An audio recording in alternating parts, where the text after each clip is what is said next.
Les gars, quand je me suis expatrié, j'avais rencontré un problème. Je voulais facturer, mais je ne savais pas quel type de société créer. Tu as trois options. Soit tu crées une société américaine, soit tu crées une société locale, ou tout simplement tu deviens auto-entrepreneur dans le pays où tu habites. Il y a trois options et une seule qui va marcher dans ton cas. Mais le plus gros problème, c'est pas la structure qui est le critère de choix, mais ta résidence fiscale.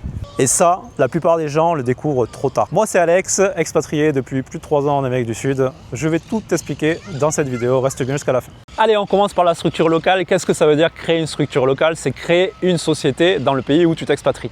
Il faudra considérer que la société locale est vue comme une personne morale et toi, tu seras vu comme une personne physique. La société va facturer, encaisser tes clients et payer un impôt sur les sociétés. Toi, si tu veux récupérer cet argent sous forme de salaire ou dividende, tu paieras un impôt personnel, que ce soit un impôt sur le revenu ou une flat tax. Alors pourquoi ça peut être intéressant dans certains cas de créer une structure locale?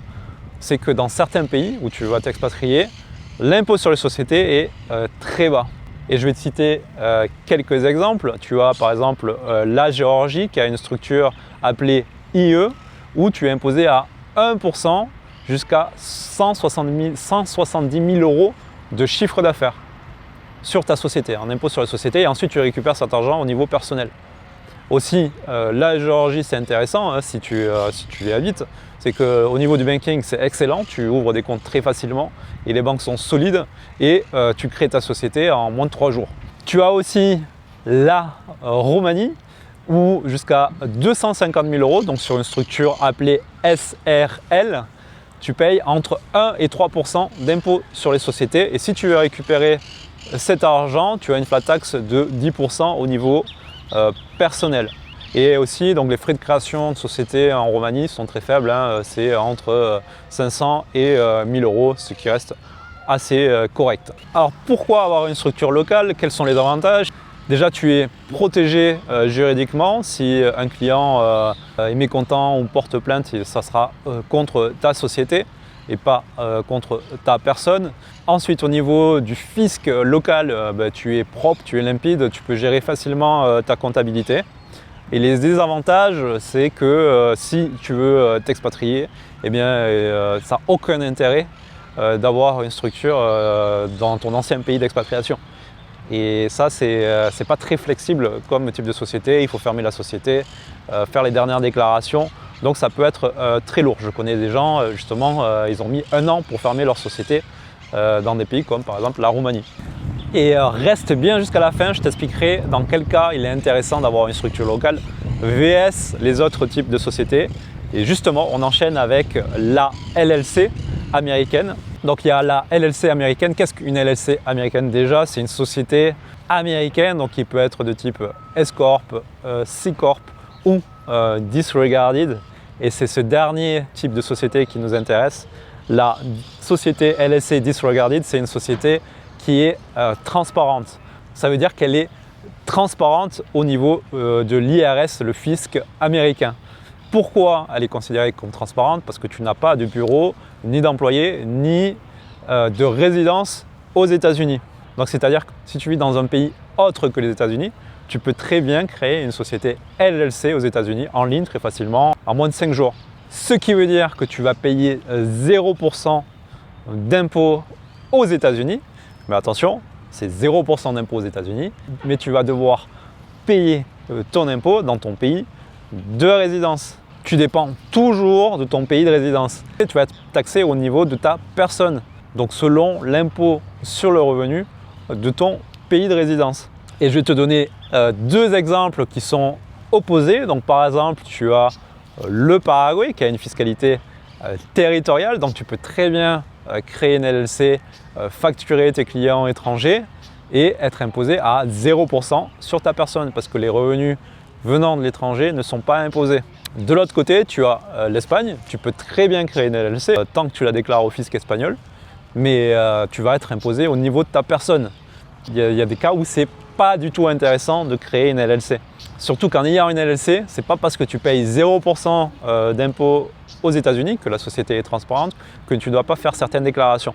Par exemple, tu dois faire des déclarations au niveau de l'état d'incorporation de ta société aux États-Unis et au niveau fédéral, donc au niveau du pays, tu dois déclarer aussi chaque année tes revenus, même si tu ne seras pas imposé. Mais attention, si tu ne fais pas ces déclarations, c'est 25 000 $ de pénalité. Oui, ça fait mal. Il y a peu de personnes qui sont au courant par rapport à ces obligations. Parce qu'on te vend sur Internet, oui, c'est 0%. Non, tu dépends de ton pays de résidence. Alors, quels sont les avantages d'une LLC? Si tu as des clients étrangers, tu peux les facturer facilement. Surtout que le banking américain est un des meilleurs au monde. Tu peux facilement ouvrir des comptes chez Wise, Mercury, ou même des comptes physiques chez Chase, qui est une grande banque américaine, une des meilleures aux États-Unis. D'ailleurs, il faut que tu y ailles personnellement pour ouvrir ton compte de société aux États-Unis, en tout cas pour Chase. Et je te conseille d'ailleurs vivement d'y aller. Ensuite, avoir une société aux États-Unis, c'est une certaine crédibilité auprès de tes clients. Donc, tu pourrais incorporer ta société au Wyoming, au New Mexico ou Delaware, tout en ayant une adresse à Miami ou à New York par exemple. Ça donne une certaine crédibilité à ta société.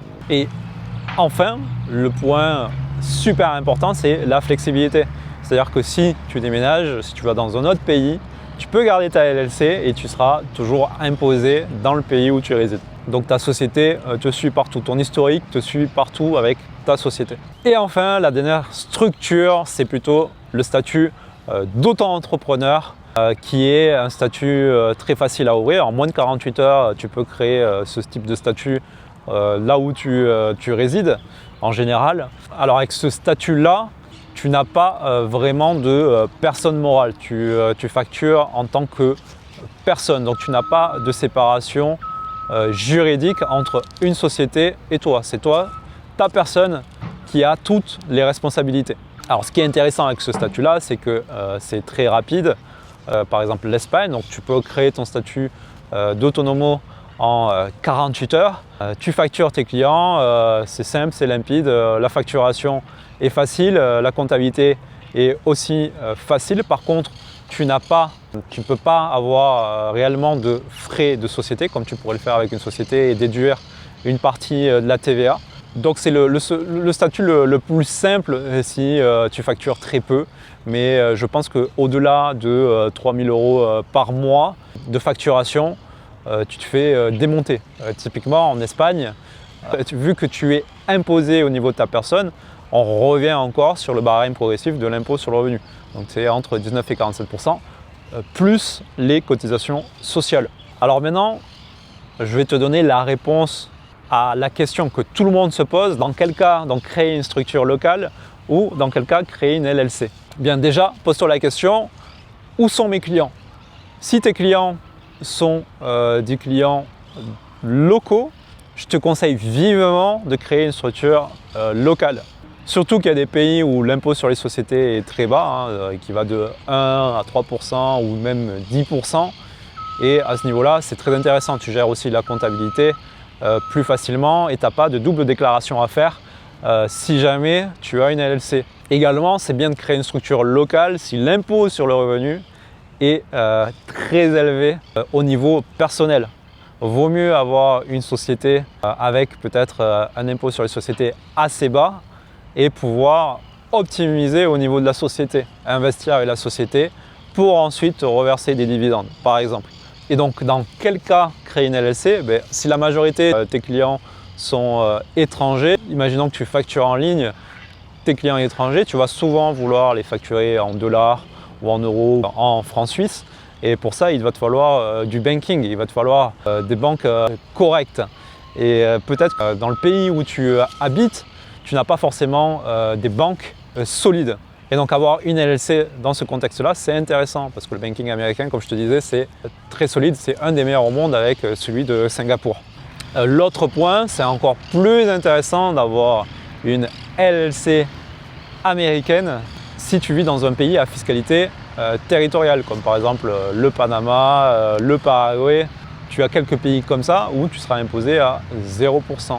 Et là, c'est très simple, tu gères la comptabilité donc, au niveau des États-Unis, donc très facilement. Tu as deux déclarations à faire par an aux États-Unis, mais il ne faut pas les oublier. Mais tu as aussi quand même à gérer la comptabilité au niveau de ton pays local parce que tu suis quand même les règles de ton pays où tu habites. Donc tu auras quand même besoin d'un service de comptabilité dans le pays où tu résides, même si tu as une LLC. Et enfin, tu veux tester un pays pendant quelques années et tu ne sais vraiment pas si tu vas t'y installer, si tu vas rester sur du long terme.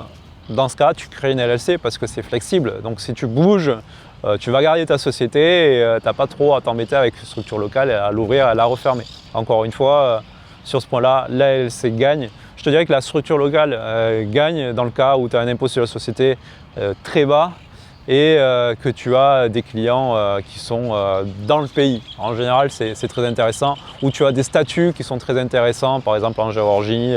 Le mieux, c'est quand même de créer une structure locale. En Roumanie, exactement, c'est pareil. Tu peux faire ça aussi en Hongrie. Tu peux créer une structure locale et facturer aussi. Mais tu peux aussi créer une LLC, mais tu vas devoir gérer quand même une double comptabilité entre la LLC et ton impôt au niveau personnel. Et voilà, dis-moi en commentaire si tu t'expatries ou si tu es expatrié, quel type de société tu crées ou tu as créé. Et je te dis à bientôt sur le chemin de la liberté.